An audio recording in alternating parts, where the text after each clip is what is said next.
Hey, what's cracking with it? It's Zero, the king of the ghetto, the most city done. And right now, you checking out me on the Bootleg Kill podcast. Already. Before we start the episode, man, I got to remind everybody that we are on the radio in 80 cities every single day across the country, man. Real 92.3 every day, Monday through Friday in Los Angeles. Wild 94.1 in Tampa. KKFR in Phoenix. We're all over the place. Miami, Vegas. We can go on and on. Want to give a shout out to our latest affiliate. Shout out to Knoxville, Tennessee, man. Hot 104.5 for being the latest city to join the Bootleg Kev Show network. All right. Now, I don't ever really talk about the radio show on the podcast. Keep them separate. But if you want to listen to the radio show, you can click the link in the bio for a list of all the cities you can listen to at. Yeah. Does that make sense? Let's get to the interview. Yo, Bootleg Kev Podcast, man. Special guest in here, a legend, repping H-Town, Zero. What's poppin', bro? Man, what's happening? It's good to see you, man. It's funny because, I'm real tight with one of my brothers is Mexican OT. Okay. And he loves you, man. Yeah, man. Shout out Mexican OT. He says you're his Tupac. Yeah, indeed. He did say that y'all got the record together, so I know that was a big deal for him to make happen. Yeah, we got a couple records together now. Yeah, shout out to him, bro. Yeah, shout out to Mexican OT. For you, man, you've been kind of a part of not every era of Houston music, obviously, but the last 20 years. To see kind of where Texas music as a whole is, because now Dallas is getting in on the action. How do you feel about kind of what's going on with H-Town and the movement that's happening with the new generation right now? I mean, it's good. Same thing it was for us and and those before us. So I mean, to see the growth. I mean, the rotation like how it's supposed to be. It's way different. Right. But I think it's supposed to be. So I mean, I salute it. Yeah, I mean, there's so much talent. Just thinking of Peso. Obviously, shout out to Sauce Walker. Shout out to OT. Shout out to D Baby's Hard. You still got it, man. Y'all got a wave right now, and the OGs are still doing their fucking thing. Hey, we gotta eat too. You gotta eat too, man. You gotta eat too. 100%. I always tell people, if you ever go to Texas and you've never been to Houston before, and you go to the club, I don't think people understand the reaction that Most City Dawn gets. Oh, yeah. It's kind of like the dreams and nightmares of Houston. It is.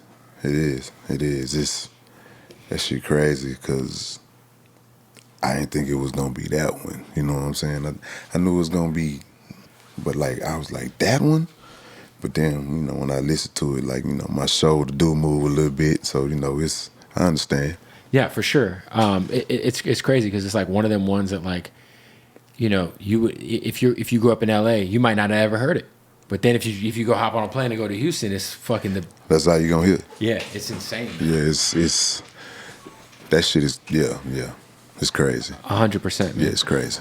You always will hear people say that you are one of the most underrated MCs, just period. Do you feel like you are underrated? And when we talk about the GOATs, and if so, why do you think that?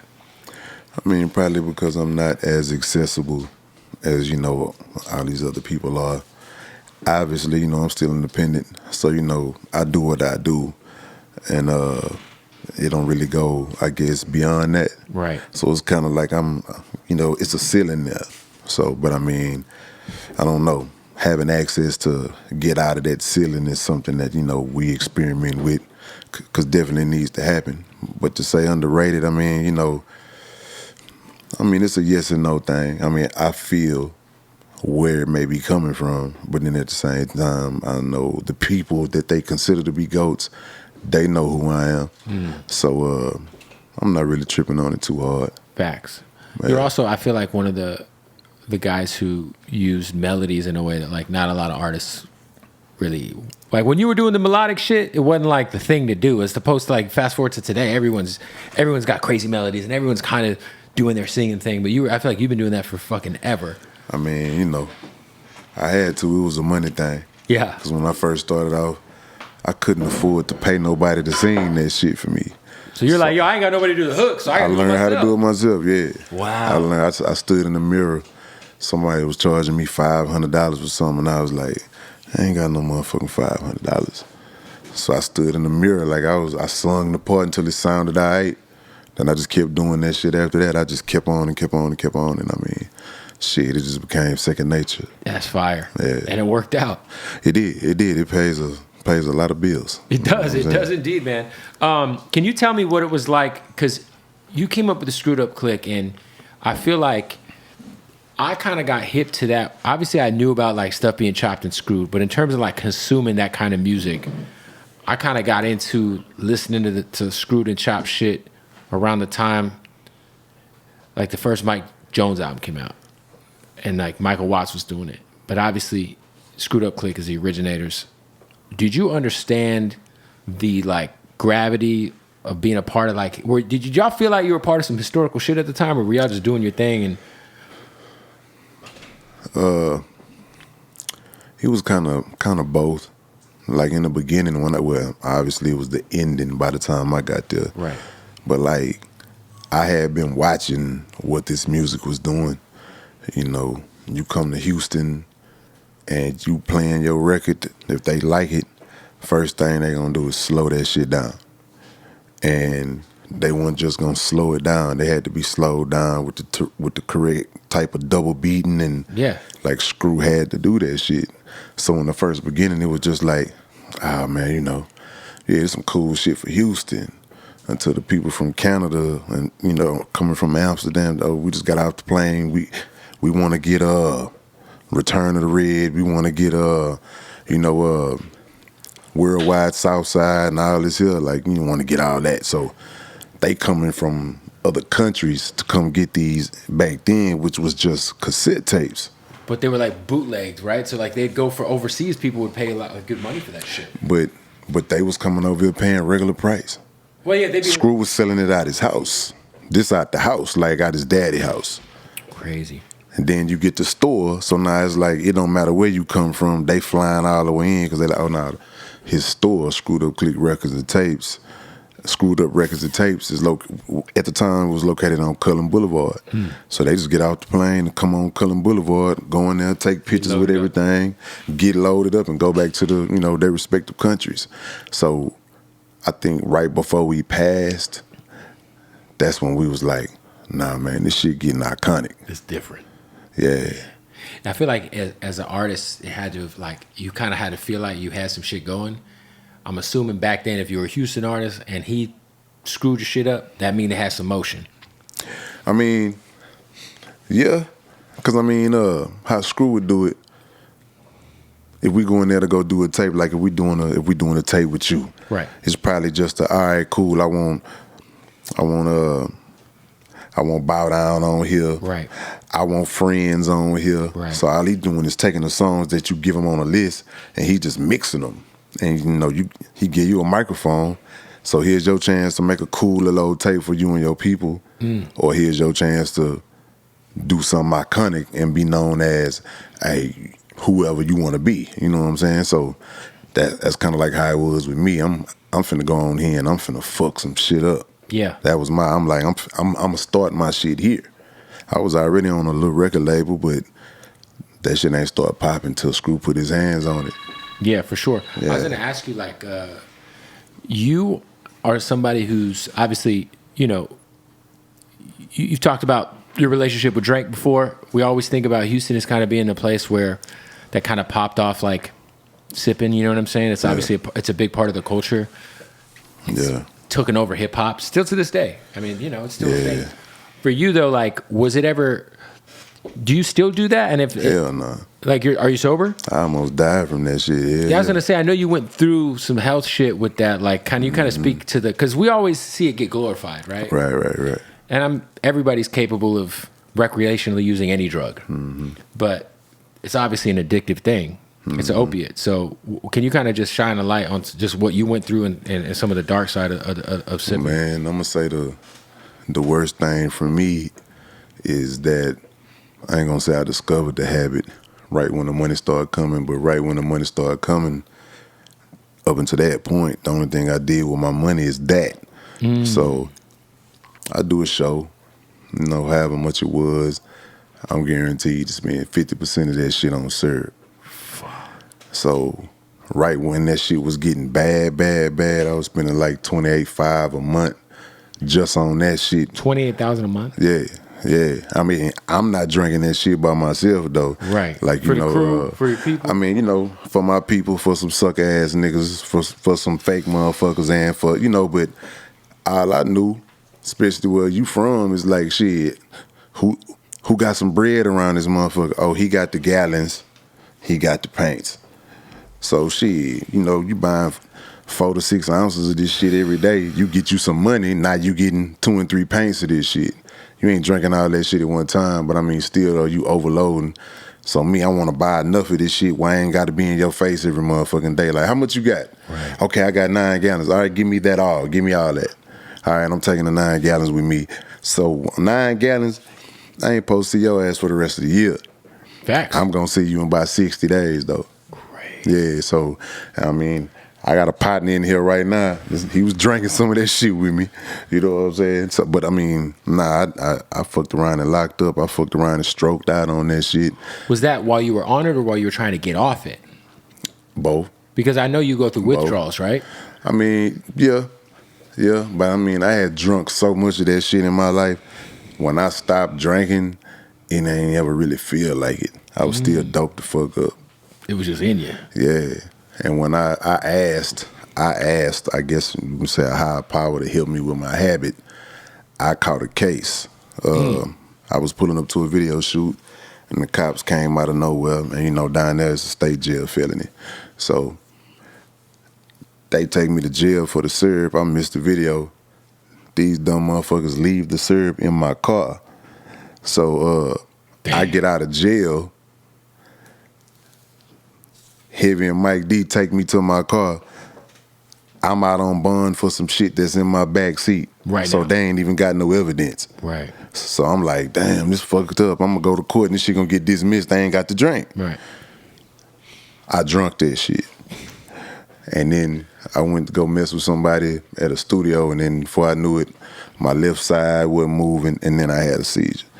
And when I came out of that shit, man, look, you can't pay me to damn near put pancake syrup on food. I ain't fucking with no syrup. So that was like the wake-up call. Shit, July 15th, 2015. Woke the fuck up, and I ain't fuck with that shit since. Hey, that's amazing. Congrats, man. Shit, I don't even need congrats for no shit like that. Hey, man, but that's I mean, they always say people got to hit rock bottom. Yeah, you damn near dying? Yeah. Shit, that ain't congrats. That's bitch-ass motherfucker. You should have been took this shit serious. And I'm like, you right. Whoop me, just don't take me out. You know what I'm saying? Listen, I think like you said, like you the money came while the habit was happening, and a mixture of those two things. Maybe before, and like this is the thing. If it's being glorified in the music, you don't look at it like I'm a drug addict. You just look at it like this is just a part of what I do. Yeah. But because I feel like, do you feel like the addiction got in the way of your progression as your career? Nah, I mean, that's the fucked up part. Like, that shit made the shit progress more because a lot of people like dumb shit. You know what I'm saying? So, I mean, in terms of just like I got some cold songs like "Can't Leave Drink Alone." That's one of your biggest songs, right? And it's but I mean, it could be viewed as one of the biggest intros to a fucked up life also. Yeah. Cause I'm doing that shit. I mean, like, it's cool to these people. It's cool to me when I did it. Right. But damn near dying off the shit wasn't cool. Right. So that's like, I done left drink alone. You know what I'm talking about? Remix. I ain't fucking with no rubber tussing or nothing. I'm good. Yeah. So you get a cough, be like, I'm good. Just give me a lozenger. Man, look. Give me one of them honey things, a little cough drop, a little cherry, one of them mint. Hey, now it's interesting because for you, man, now that like, did you notice clarity? Did you notice like you having your shit together more professionally after you got sober? Nah, I can't say I did. Nah, I mean, the main thing I recognize about the difference in my music now is how my voice sounds. Like, this type of, I mean, it's like waking up in the morning and you say your first words. This is the deepest and the most purest your voice is gonna be through the day. Facts. After you done talk. As soon as you answer that phone, people be like, yo, did you just wake up? Like, yeah, because you know I sound like I did, yeah. But around 5:30, 6 o'clock, your shit up a little bit like this, because you done wore all your good shit out your motherfucking voice. Yeah. That syrup mixed with that weed, it keep your voice sounding like you just woke up all day. Yeah. So that's why I was able to sing Can't Leave Drink Alone like that and some of them other songs. Like, you know, it kind of really helped with how I wanted to sound. And I still sound like that, but I guess the it's a lot of the heft ain't there no more. Like, I don't sound fat as fuck no more like that. You know what I'm saying? That should have you bloated too. Shit. Yeah. That's why I was sounding bloated. People always say, but like, man, that I remember Schoolboy Q was talking about it because Schoolboy Q went through his addiction with lean, and he was like, man, I got off that shit. I got rid of this gut because that lean gut's a real fucking thing. It is. Because you also drink hella soda. And that's what people don't even realize, like, you're drinking so much soda, it's crazy. That's where the weight coming from.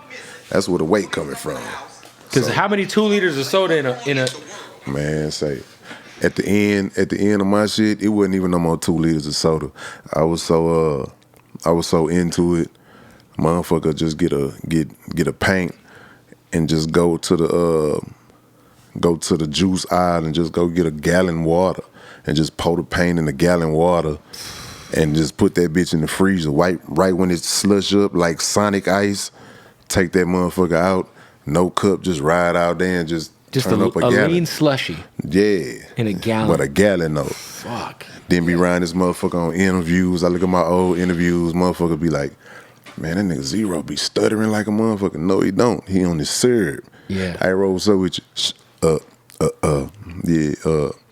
I go to look at that shit now. I'm like, I was about to die right here. I was about to die right there. Like, crazy. Yeah. And you look at my shit now, motherfucker be like, so he knows words. Right. Yeah, you can talk like a motherfucker. That's one thing that the internet can't help you with is you could go back and look at yourself and be like, I don't never want to be that guy again. Yeah, fuck that. Nah, that's some real shit. They say they call you the real N-words Luther Vandross. And the new album, just explain to everybody the title of the new album. It's one of your AKAs. Rotha Vandross. Yeah, call me Rotha. That's the title of the new album coming out December 13th. And you know, that Rotha, you know, it's a salute to Luther, because, you know, as you said, I do be doing my melodic thing. Sure. So, you know, I'm just on there, you know, call me Rotha. It just mean like, you know this about me now, you know that about me now, and, you know, 25, 26 years later, should know I'm solidified when it come to making this music shit. So I don't even want to just be known as nothing else. It's just, man, Rotha. That call me Rotha. That shit mean call me everything that's brilliant as a motherfucker. Call me anything that's creative as a motherfucker. All that shit means just call me Rotha to me. Yeah. So I'm giving you a project that you can hopefully agree with the title. So when you listen to it and be like, his body of work, man, that shit was really Rotha-like. And you got CeeLo on the album. CeeLo's on the new record. Speaking of just revolutionary voices, that motherfucker right there, man. Yeah. Shout out to CeeLo. Who else is on the album? I got my boy Cook Overt. who was in the building right now with me. I see him. Yeah, you know, he on Payback. I got a DJ EXO on there. You know, he on the song that he also produced on, and Slim Thug. I got Slim Thug on there. Yeah. Shout out to Slim, man. Yeah, and that's it. I kept it. I trimmed the fat. You know, I always be on the project at least. I'm gonna say 75% me, but I mean, them the only ones I got this time. You're like, how many albums altogether are you in right now? I lost count. Something about y'all Texas boys from a certain generation. Y'all got motherfucking catalog for real. Yeah. That catalog don't play like, and you've been independent. Like, I mean, I know you were on Rap a lot. Yeah. But like, independent for most of your career, right? Right. Which is crazy. So you own the catalog. So yeah. For a lot of this music, like, how important do you think it is? Because I think that's one thing about Houston. I think we always associate Houston with like getting it out the trunk, you know. And obviously, yeah. For you, how important is it to in 2024? Like, do you feel like? I feel like the industry's catching up to what y'all been doing, because a lot of artists would rather be independent now, as to where back in the day you were independent because you just kind of had to be. Right. Like, how do you feel like in 2024, like the business models have changed for you in terms of being an independent artist? Like, well, I mean, it really ain't changed for me because I've been doing the same thing. the whole time. It was just like you said, I did it through rap a lot for a little while, but I don't know. It's kind of like the importance of it. Being in Houston, you know, we big enough to create platinum artists on every street in that motherfucker. You know what I'm saying? So that's why coming out the trunk, as you say, is so important down there, because in these spaces that you gonna pop your trunk in, it's so many motherfucking people. So when you put out some shit, you don't even need to go to Beaumont Right. to make good. You can stay within the confines of Houston, Texas. You ain't even gotta reach Austin, and you gonna do, you know, you gonna do fine. millions. You can have a career, yeah. You can have a dope career. So the reason we have them catalogs is because these motherfuckers keep on paying. Yeah, So, well, you wouldn't be doing it if it wasn't making sense. you feel me? And every time you put out something new, all your shit spike up. You just got to be going harder than you did on your last one. I would say it's like compounding interest. Like every time you drop, everything else goes up with it. Exactly. Because it just brings people to your shit. So Exactly. Yeah. nah, that's some real shit, man. Got to give a shout out to my bookie. Let's stop this interview real quick because, man, we're in the middle of football season. NBA season just kicked off, and I'm telling you this, go to mybookie.ag right now and get yourself an account, because if you ain't betting on mybookie, I don't know what you're doing. You can get in on all the action. When you go to mybookie.ag, use the promo code Bootleg. When you sign up, you're going to get that first deposit bonus, doubling your first deposit. That's how it goes. It's a movie. Trust me, all right? NBA, I'm going to just say this. If I'm going to bet MVP this year, I like the odds on Kevin Durant right now. I do. I also like the fact that my Phoenix Suns are having a nice start to the season. NFL season's still rumbling, all right? Playoffs are kind of starting to shape up. We're about halfway through the season. You can bet baseball. You can bet football. You can bet NBA. You can bet college football. You can do it all. Plus, they got the live casino blackjack, roulette. They got the slots, all of it. MyBookie.ag, promo code Bootleg when you sign up for that new account. Also, speaking of signing up, why don't we sign up for some Blue Chew? A lot of people keep asking me, does Blue Chew work? Of course it does. It does work, yes. Is the country divided? Yeah, and Blue Chew works. Two things we can definitely say are the truth. And I'll say this, though, man. Everybody in this country can agree that Blue Chew will make your dick a lot harder. So what I need y'all to do is go to bluechew.com right now, use the promo code Bootleg, and find out for yourself, because you're going to get a month's supply for free. Now, what is Blue Chew? Same active ingredient as Cialis and Viagra, but it's all in a nice chewable form, and it's delivered right to your door discreetly. And the best part about Blue Chew, my favorite part about Blue Chew, is you don't have to go to the doctor. You just do it all online. It's all online. You don't have any awkward doctor's visits. So if you're dealing with erectile dysfunction, maybe you need a little extra pep in your step, you want to make sure your dick is dicking as much as it can be dicking, maybe, you know, bruh, ain't nothing like that Blue Chew boner in the morning. Let me just say, look, go to bluechew.com, promo code Bootleg, and get a month's supply for free, just $5 shipping. Let's get back to the interview. Somebody who obviously has has given a lot of flowers and been influenced a lot by Houston is Drake, including, you know, Drake.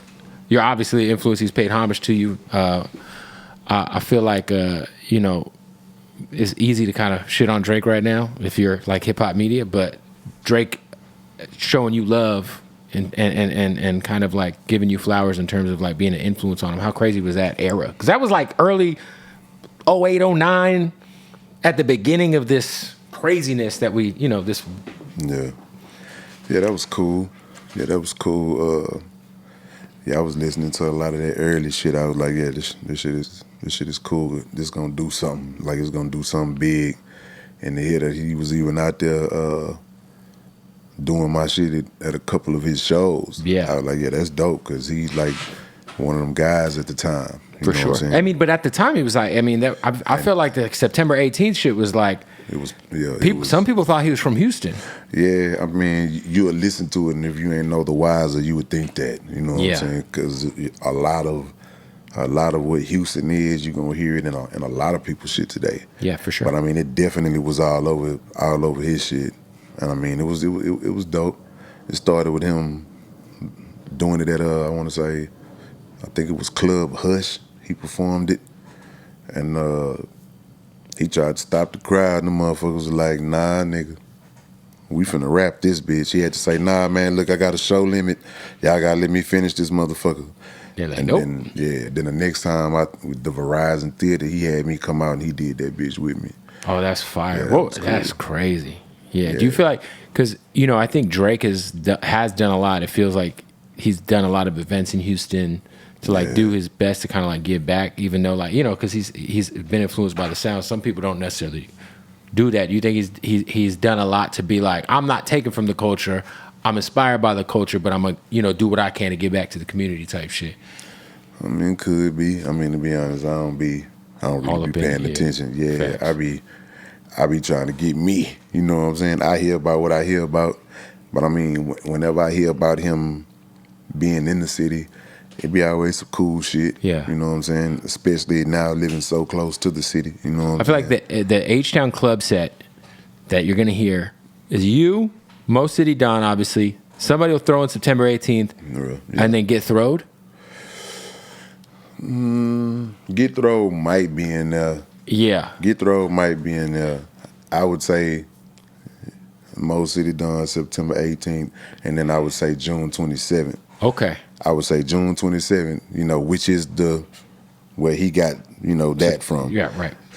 That's like, I don't give a fuck every night in the club. Them three, Going crazy. or they gonna fuck you up, you know what I'm saying? Best strip club in Houston. I ain't been in one of them motherfuckers in so long, I can't tell you. I respect it. Stay out the can't strip tell you. club. Don't give Yeah. those whores your money. Yeah. I used to, but now I respect I'm it, man. retired. Who would you put, let's say, because we kind of know like the OG H-Town, like Mount Rushmore would obviously include Scarface and the Ghetto Boys, and but let's say your era and up. I'll say like from like 06, and who's on like the new OG Mount Rushmore of Houston hip hop for you? If you're on there, who else you got up there with you?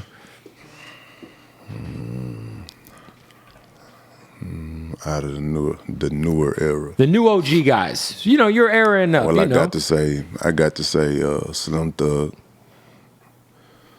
I got to say Kiki, Lil Kiki.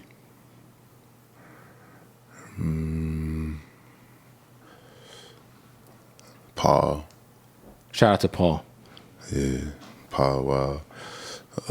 Man, I don't know. For the OG side, I'd probably say that because I mean I rock with these people. that's four, yeah. Yeah, That's four. that's four. I know it's more, but you know I ain't gonna. Yeah. I don't want to put too many eggs on my plate. I know those. Me and those guys are for sure. It's Yeah. a couple more, but I mean, Yeah, for sure. Yeah. Talk to me about, would you, because you had like a series of albums that are all named after drugs like crack, heroin, cocaine, etc. Yeah. Are you ever gonna get a fentanyl album? Hell nah. I gotta ask because I feel Hell like nah. this is the perfect time to put an album out called Fentanyl. I mean, I'm just saying, you Hell nah. got heroin, dog. yeah, you do. But I mean, heroin was like, You got a fucking album with a meth pipe on the cover. I do. I remember seeing that shit at the fucking Zia Records in Phoenix as a kid and being like, oh, I saw one of them at my aunt's house.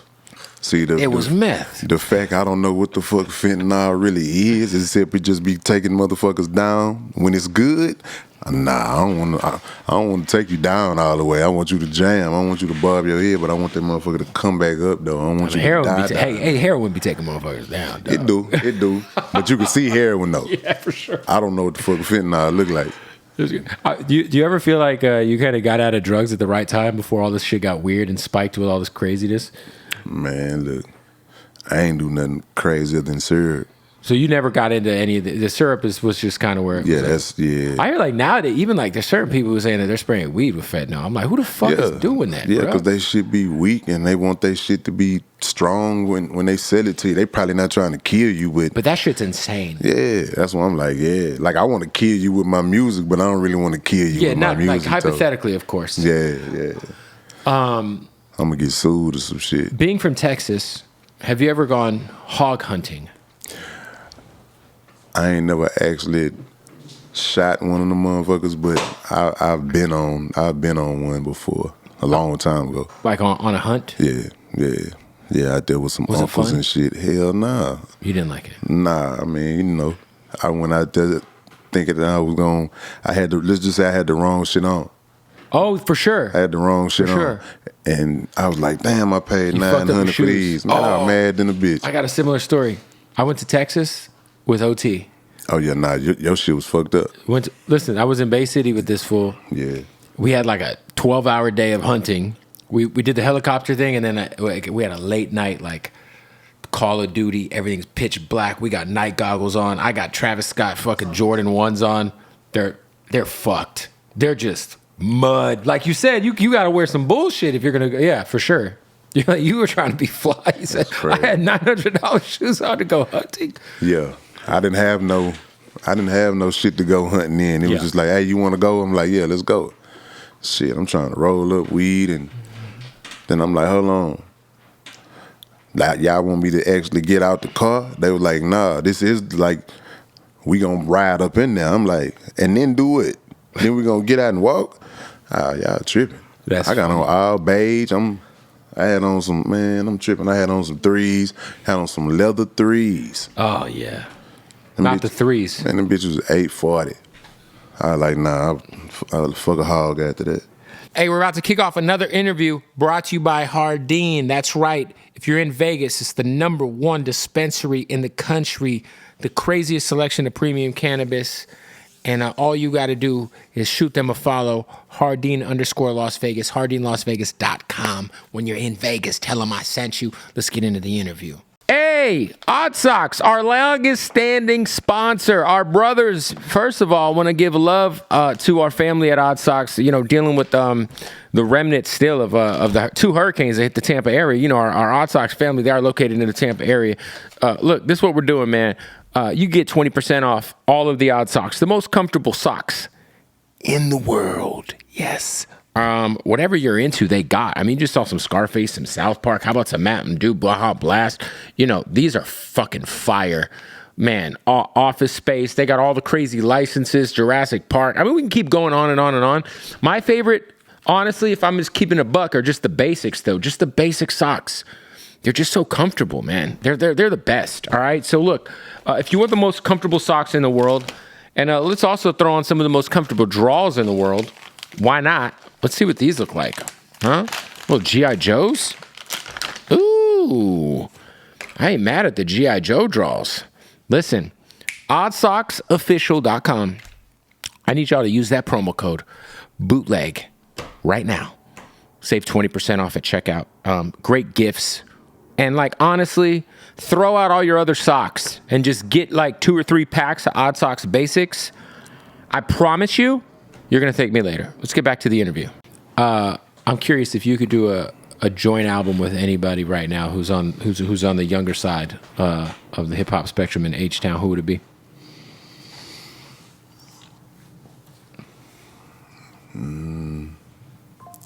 That's a good question, because it probably wouldn't be no motherfucking body. To be honest, my whole album. EP. That's 5 songs. Well, I mean, I already got that with Propane. Shout out to Propane, who's incredible. Yeah, I got something like that with Propane. But I mean, like, I'm kind of funny when it comes to that shit. Yeah. Because I kind of like be wanting shit to mean something. For sure. Like, let's not do it just to do it. Yeah, but I mean, that's cool. I mean, we do songs just to do them all the time. But I kind of like want to wait, because, you know, Propane do, you know, shout out to Pro, but Pro do a bunch of shit with everybody. So you kind of be like, yo, if we do it, like, I ain't trying to be. I want to wait till he ain't did nothing with nobody in a while, because the shit I'm gonna do with him, I want that shit to stand out in another type of way. That makes sense. Yeah. So I mean, like everybody out there is doing shit with everybody right now, which is that's good to see. You know what I'm saying? Out of their own errors and shit, but you know, and to be honest, I don't even know if I should say this shit or not, but we was toying with a Propane Zero Sauce Walker album. Ooh. So we was toying with that. Like, we ain't recorded nothing on it yet, but that is some shit that we was talking about, though. Shout out to Sauce Walker. Yeah. Great mind. He's got a new song called, I think it's called 304 Bounty Hunter. That's fucking raw. Shout out to him. Yo, you were on the last UGK album ever before Pimp passed away. Right. What was your... Actually, I think that album came out after he passed away. Or around the time he passed away. It was the double disc. I think it might have came out before he passed. But what was it like? I feel like Pimp C with the internet would have been crazy. He'd have had a podcast. He'd have been canceled 35 times by now. This motherfucker would have... He could have been the president. Who knows? But what was it like being around Pimp C? Like, man, it was educational and funny as fuck. Yeah. In that order. Cause he gonna always say some shit like this nigga know everything. Hey man, we gonna go over here. Man, let me tell you about over there. Whether you was talking to him or not, you know what I'm saying? Like this nigga was gonna, and then he gonna end up saying some funny shit to you on accident that wasn't even funny to him. So if you laughing at the shit, he gonna be like, fuck you laughing at? Cause it's serious. That shit was like, it was comical as fuck. And but he always told you something good, and he always said something about a dollar sign. You know what I'm saying? I always had some real strong building words, you know what I'm saying, off of what me and Slim Thug need to be doing and all this other shit. I mean, I wrote a song about y'all niggas. I don't give a fuck if you like it or not, nigga. Knocking doors down. And I was like, I'm finna play it for you. And he played that part. He was like, yeah. He was like Slim Thug and Zero. Like, what was it? We still bullshitting. Need to sit down, take a tour. It's too much money to be getting. And I was like, nigga, we squashed that shit last month, though. Right. I don't give a fuck. The song coming out anyway, nigga. Just so y'all know, the song's on the way. Yeah. And I'm like, damn. But, you know, it was cool, though. That shit was cool. That's kind of dope, though, that, like, it's because back then you couldn't just leak music right away to the internet. Like, it had to come out. So, like, the fact y'all had a heads up that you guys... Yeah. And the fact that he had the wherewithal to be like, I'm going to put this out there because he's got the influence to maybe bring y'all together, you know? Yeah. Well, nobody else finna do that shit, though. Have you been to Trill Burger? Mm-hmm. Is it good? Is this the hype real? I like the vegan burger. Are you vegan? I'm supposed to be. I respect that. I be trying. I got your music playing right here. Jesus Christ. Or no, it was Tyler playing. What made you want to go vegan? Was it just to be healthier, or like doctor tell you that you had to do it? I had a couple chins. Chins. Chin. Yeah, I had a couple chins. Yeah. And I wanted to be... You don't want to have two chins. I wanted singular chinmanship. So I needed to change my diet to, procreate a singular chin. Yeah, and if you want the single chin, you got to get rid of one of them so you can't be eating bullshit. So you got to eat right. You got to work out and do all that other shit we be doing. So how much weight have you lost since you've been taking that serious? About like 68 pounds. That's a fucking... Yeah. That's an anorexic white woman. Yeah, kind of sort of. That's a fucking 12-year-old. Yeah, for sure. But from like damn near 300 pounds. So damn. I lost a lot and then gained some shit back to where I'm supposed to. So I mean, it's way better than it was. I got a chin again. Back to a single chin. Yeah, it's forever single. Yo. Yeah.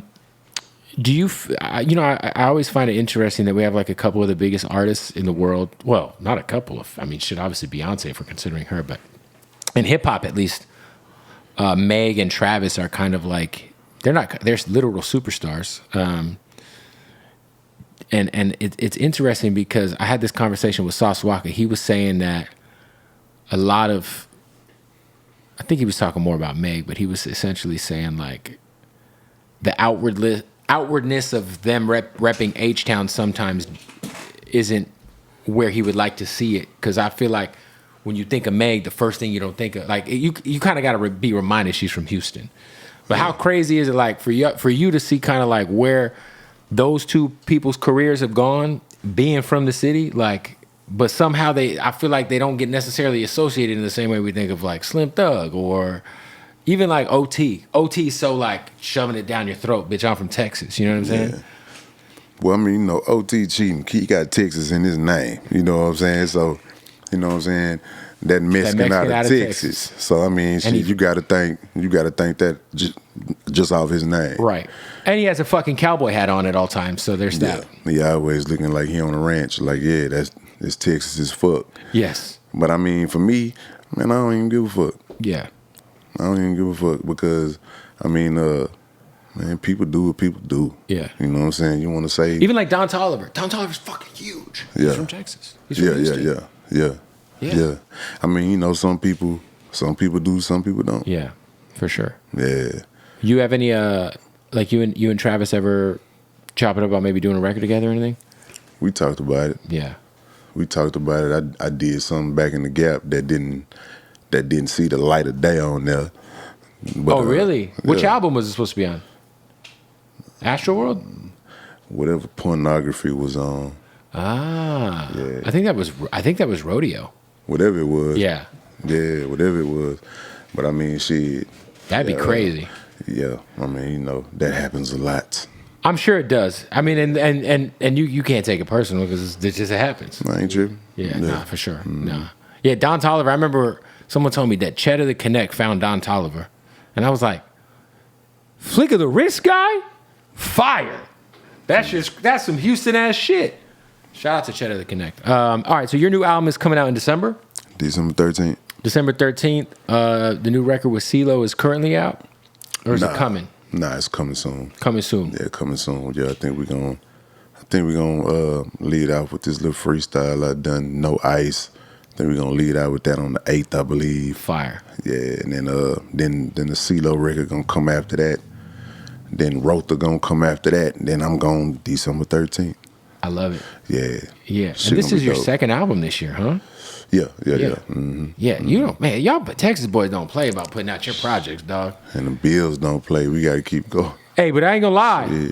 I've been looking at, we were driving, I forget where we were at in Texas. We were leaving Houston to go to Bay City, and we were driving by a suburb that was in the middle of nowhere. Just off to the left, there was just brand new houses. Mm-hmm. In the middle of nowhere. It was just flat everywhere. And Yeah. I just pulled up Zillow, and I saw how much the houses cost. And I was like, damn, we might need to move to Texas. Trying to tell you. No state tax. Y'all can protect yourself. Mm-hmm. Can't get an abortion, but hey, pull out. What it is what with everything that's good, there's a give and a take. No abortions, but you could carry a gun. And no state tax. Yeah. You move to fucking LA. LA will make you consider fucking just, I don't know. Yeah, I heard about it. Getting the fuck up out of the country. Yeah, fuck that.